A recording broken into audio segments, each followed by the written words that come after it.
So you took the reagents from the fridge here. So there's a box that says, like this is just what I had left over from Phil's lab, and also kept buying my own antibodies here. Perfect. This is the fax So- one. I see. Yeah, so what we need is this thing here that says human true stain FC.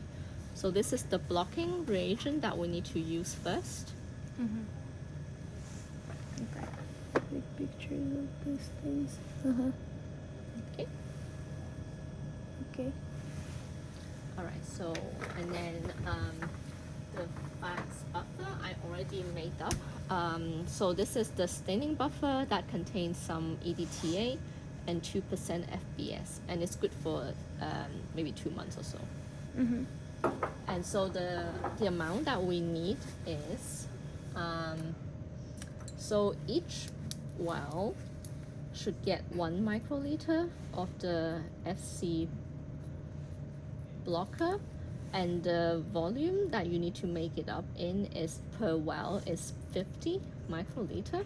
And so since we have 4 wells, it will be 4 times that, right? Mm-hmm. But you also want to account for some pipetting error. Right. So I normally would just add 1 on top Mm. of that. Mm-hmm. So then it will be actually times 5. So you will have 250 microliters of the staining buffer, Mm-hmm. and then you have 5 microliters of the FC blocker. Okay, so Right. just any Eppendorf tube over. So doesn't need to be sterile at this point.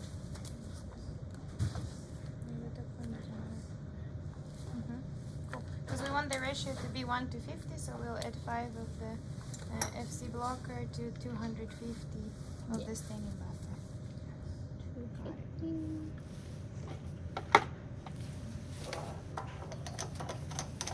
It's more to do with the total number of cells and the antibody available. So usually for anything like they say like 1 microliter of this FC blocker is enough for 1 million cells. So I'm basically already adding excess. Got it. So it's never like too much, but it's a problem if it's too little. Fair. So this is 5 over here.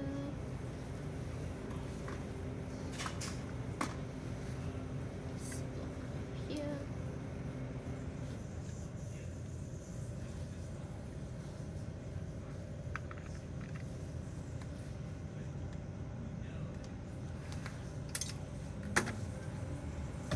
And then it's out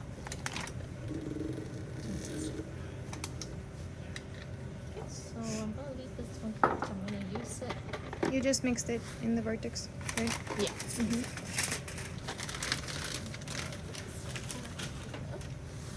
And then now we can take the cells out. Oh, because they were in the centrifuge, right? So one thing I want is that I need to flick out the cells. Right. Remember that? Yeah. Click and tap. Yeah. So it's almost. Awesome. Perfect timing, Alice. Are you all optimized? Nice. It's all Cool. in my noodles. So it looks very effective noodles you have there. Cool. And it's the noodle that didn't get much sleep last night. Oh, I get that. Same noodle state. And this centrifuging, is it all part of some protocol that is written somewhere? Yeah, I mean we mentioned? have been working on that protocol with like Shiloh, right? So Yeah. the same Yeah. staining protocol. Yeah, for sure. Yeah.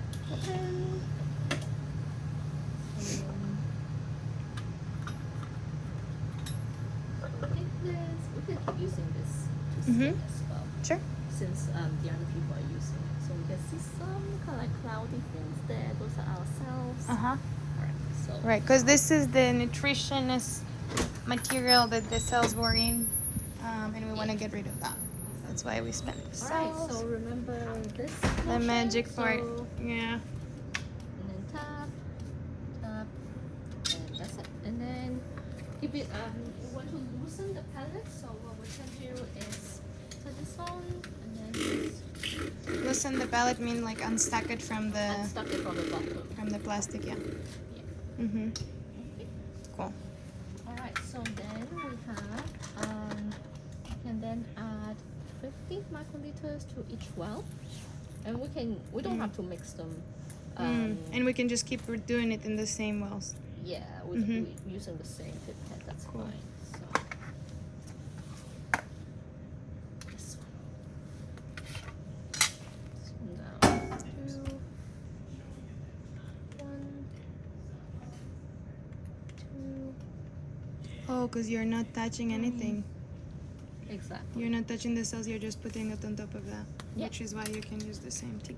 Got Yeah, it. yeah, you're not sucking up anything. So, Got it. so now, And you're not sticking it inside the exactly. cells. You Yeah. just kind of like use the edge as the way to like lean your pipette, aim to the middle, Got it. and then squirt in the solution. Got And that's it. And then you let it sit for 15 minutes. Oh, where's my timer? So this is.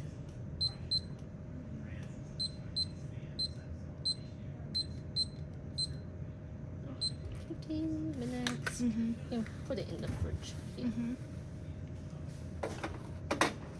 Perfect. Alright, I need to put this one back. Perfect. So this is the CD55 antibody coupled to PE, the fluorescent. So this is the one you would use in the future. And It's- that's it's the one always that here. we will be using today? Yeah, we're using As this well. today. Yeah. Got it.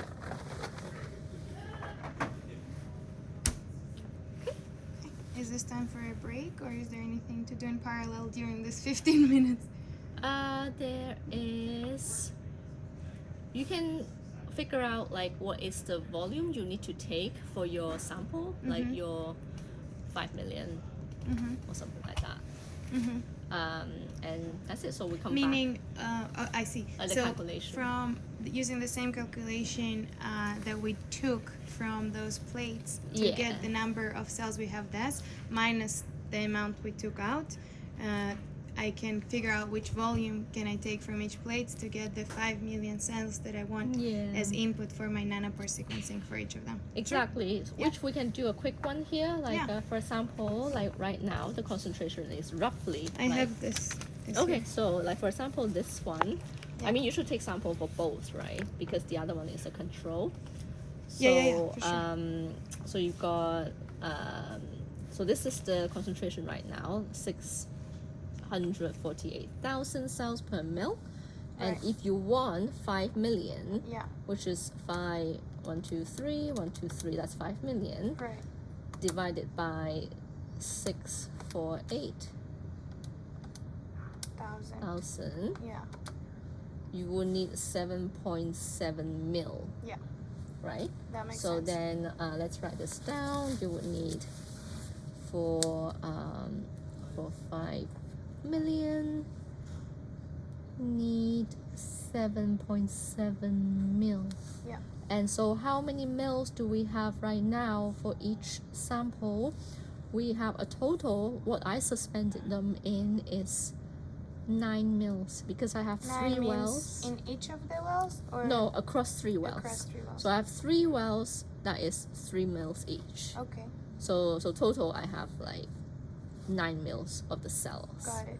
So that way, that means that if you take out 7.7 mils, I'm left with less than 2 mils. So it will be 9 minus 7.7, 1.3, and I was already taken out 0.3 mil roughly. So you are only left with 1 mil. So let's actually Afterwards. talk about this for a moment, if that's okay. Can we discuss this for a moment? So, this we will do all of this assuming that we see now in the fluorescence that the silencing worked to a certain extent. So we want to see a shift between the ZFP empty to the ZFP off. Yeah. Within these 200,000 cells. We are also taking now So we did it on Monday. So yesterday was 24 hours. So we're right now at the 48 48 hours hours. point, not the 72 where you were like showing, but you also saw it at 48 some shift before, right? So we Yeah. assume that it works. And the reason why I'm bringing this up is because tomorrow I'm at the conference all day, and then on Friday I have some things to do. What I'm trying to figure out is when I will be doing sequencing, and why I'm saying this is because in theory I could take some cells now and we can spin them down and snap freeze, Yeah. or we can do that like on Friday if we want to have them grow, like if we want them to keep growing. Yeah. Or more than that, I actually think it would make more sense for me to start the nanopore experiment on Monday so I could actually monitor it. So we have some flexibility around when we want to take it Yeah, out. but it's more like if somebody asks you like how do you know like the cells are not ZFP off. shifting Yeah, in that time, so that's Yeah. why you have this time point, right? yeah. So like Which would be at least today, Mm-hmm. if we take it today, at We least know. we can like I have the data today, Yeah. and this is exactly what it says. Yeah, It says yeah, like I agree. 90% shift, I agree. and whatever you're processing should be Aligned to that. 90% Yeah, I agree. shift. And So- then the main reason why I was kind of asking is that if we want to have more cells left to kind of proliferate, but you're saying that 1 million is enough for now for the purpose of this experiments, for them to keep growing. Yeah. And for us to keep this like trial monitoring experiments. Yeah, so yeah, like of course that like if you take the cell today, they're not gonna proliferate to 5 million tomorrow. So The so 1 then million. yeah, that The 1 1 million mil left. Yeah, yeah, yeah. remaining. So Yeah. you could just say like, okay, so the next time point I would take is like maybe Monday or even beyond. Yeah, because- we actually I don't think I need that. I think if we can get 5 million cells of each of the control, which looks like we can, right? Because we have 7, we have about 9, and we need 7.7. Yeah. So let's do that, and then we can snap freeze them. Yeah. And then I will take them like that to the streets lab today, and I will do the DNA extraction there and stuff like that. Maybe I Okay. will even do the DNA extraction today, Yeah. because that it will also ensure that we got the DNA extraction. The only thing, actually, do you have any sense or knowledge about like the changes that happens like either before or after? So would it be better to do the DNA extractions right before I do the sequencing? I'm trying to ask when is the DNA methylation more stable? When it's snap frozen, or when I did the DNA extraction? I don't think it matters too I don't much. think there's really like any difference, because like I don't think everyone publishing papers are like I did all of my DNA extraction from fresh cells. Mhm.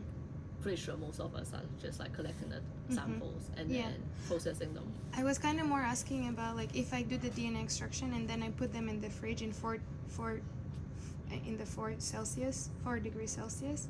I was wondering if we assume that the DNA methylation stays on unchanged because there is no mechanism in theory is taking it off, or like could the DNA methylation kind of fall off? It's more that it's more to do Or with like the degrade. degradation of the DNA. Yeah. So of course that if you leave it in the -80 for like 10 years, Yeah. like your DNA yeah. quality is not so good. But I think most of us agree that like it's still good enough. Like In like several months, for example. But I guess like the only last question I still have is like, is it better for the cells to be frozen, which feels like it probably is, in the -80 intact when we palleted? Like, I assume there is no difference, but I think it kind of feels like maybe I can keep that, and then when I unfreeze it and then do DNA extraction, instead of letting the DNA sit in the fridge,